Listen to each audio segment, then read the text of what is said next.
toka eloko moni oyo biso tosilikeli bandeko nyonso toza na biso a biso bapêcheur toza 17 moko akufa na prison ndeko na biso totika ye na minute oyo bantu oyo deya tosali awa 1 mois ambassade. En prison vous avez fait combien des années? 1 an. 1 an, pourquoi? Mpona tobungaki na mai tokoti 50 mètres ya na territoire ya Gabon baye kokanga biso bango bakoma biso na prison tosali 1 an babimisi biso na minute oyo tozala na ambassade tosali 1 mois. Ambassade banda ayebisaka biso chaque jour que non. Mais il vous donne quand même à manger? Non, après ça biso eloko kolia te. Kaba mama ka na motema mande baya kosonga biso malipa maloso yango litama pa oyo mama moko baya kotika yango biso lobi ye moko akipaka te. Nimbo tapesa biso te. Si on a 1 mois de monique solution. Azokosa biso trop. Solution, to ça pour ça solution pour bandeko biso to souffrir déjà na prison trop. To yeli soir na kata ambassade na biso comme le roi des imprisons fi na biso. Donc biso to ça ba responsable, to ça na bana, to ça na posa bana wana baza la paix bien. Na prison to raisonner qui trop, na libanda li suboto raisonner trop. Biso base la biso solution pour to zonga na mboka na biso ya RDC. Yango wana to ça na posa. Mais yango bokangeli ambassade. Yango wana biso nyonso to ça lelo awa musale zate. Awa lelo musale zate ti ba olukela biso solution to zonga na mboka na biso. Bonjour, bonjour. En tout cas, biso tozawa pêcheur bakangaki na kata Gabowa. Tosalaki moi na kata prison, mais tobimaki tosalaki inane na kata prison, mais tobimaki tozala na kata ambassade awa, mais ambassade yango azozwela biso solution te tozonga na pe na biso. Motu lokola ngai kutu nde na oloba bwe nana posa même pas na mboko oyo. Nana posa même pas ya mboko oyo. Nana posa na zonga na pe na nga RDC. Ngana mesana ko vivre na RDC na posa na ke RDC azwa moye azongisa ngai na mboka na ngai yango kaka tokangi ambassade po lelo mosale zate po azwa solution na biso azongisa biso na RDC sili. Merci.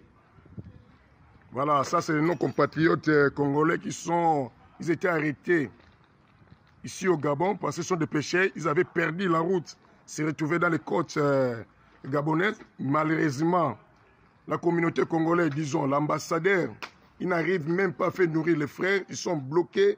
Ils ont vraiment beaucoup de souffrance. En tout moment, des promesses, ils vont retourner chez eux, mais jusqu'à présent, sans succès. Ils étaient arrêtés avec nos compatriotes angolais, mais le gouvernement angolais, ils ont fait tout possible pour rapatrier leurs frères. Maintenant, nous, ici, là, on est bloqués. On ne sait pas. L'ambassadeur, il n'a pas de suite. Il n'arrive même pas à donner, même il ne fait qu'un petit bout de pain à nos compatriotes. Donc, ils sont en train de traverser des situations pénibles ici au Gabon. L'ambassade est fermée jusqu'à nouvel ordre. Le drapeau est descendu. Merci. Ouais, merci. Bon abisto suki na biso awa. Donner tozabo toze la solution à mokonzaya. Après ça biso solution à départ na biso. Azo mikanda oya pesa biso. Akuma sasa ba visa po biso zoa. Biso awoken. Merci. Voilà, l'ambassade RDC est bloquée. Ici au Gabon, c'est fermé jusqu'à nouvel ordre. Merci. Merci. Merci, nos frères. Voilà, bonjour, bonjour. On a comme on a Paul Toka. Et l'autre moni oyo biso tosilikeli bandeko nyonso toza na biso a biso bapêcheur toza 17 moko akufa na prison ndeko na biso totika ye na minute oyo bantu oyo deya tosali awa 1 mois.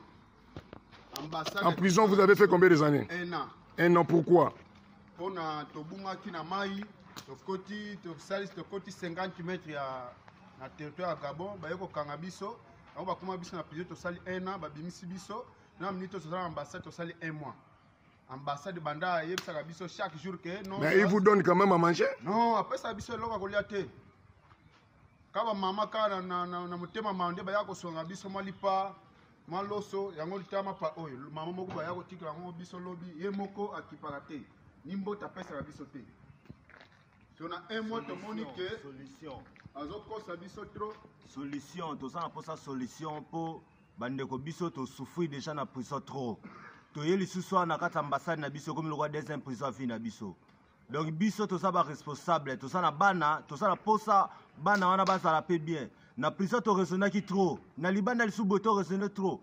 biso bazwela biso solution mpo tozonga na mboka na biso ya RDC yango wana tosala yango posa yango bokangeli ambassade yango wana biso nyonso to toza lelo awa mosala eza te awa lelo mosala eza te ti balukela biso solution tozonga na mboka na biso. Bonjour. En tout cas, biso toza wa pêcheur o bakangaki na kata Gabowa. Tosalaki mwa na kata Pigeon, mais tobimaki tosalaki inane na kata Pigeon, mais tobimaki toza na kata ambassade awa, mais ambassade yango azozwela biso solution te tozonga na pe na biso. Motu lokola ngai kutu nde na oloba bwe na posa même pas na mboko oyo. Na posa même pas ya mboko oyo. Na posa na zonga na pe na nga RDC. Ngana mesana ko vivre na RDC na posa na ke RDC azwa mwaye azongisa ngai na mboka na ngai yango kaka tokangi ambassade po lelo mosala eza te po azwa solution na biso azongisa biso na RDC sili merci. Voilà, ça c'est nos compatriotes congolais ils étaient arrêtés ici au Gabon parce que ce sont des pécheurs, ils avaient perdu la route, se retrouvaient dans les côtes gabonaises. Malheureusement, la communauté congolaise, disons, l'ambassadeur, il n'arrive même pas à faire nourrir les frères. Ils sont bloqués. Ils ont vraiment beaucoup de souffrances. En tout moment, des promesses, ils vont retourner chez eux, mais jusqu'à présent, sans succès. Ils étaient arrêtés avec nos compatriotes angolais, mais le gouvernement angolais, ils ont fait tout possible pour rapatrier leurs frères.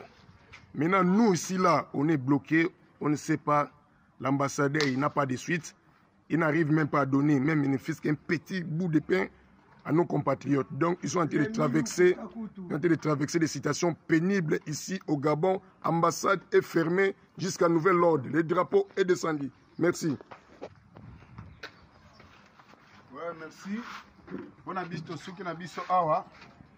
Donner tozabo toze la case solution ya mokonzaya apesa biso solution ya départ na biso azwa mikanda oyo apesa biso akuma sasa mo ba visa po biso tozwa solution ya kokende. Merci. Voilà, l'ambassade RDC est bloquée. Ici au Gabon, c'est fermé jusqu'à nouvel ordre. Merci. Merci, merci, nos frères.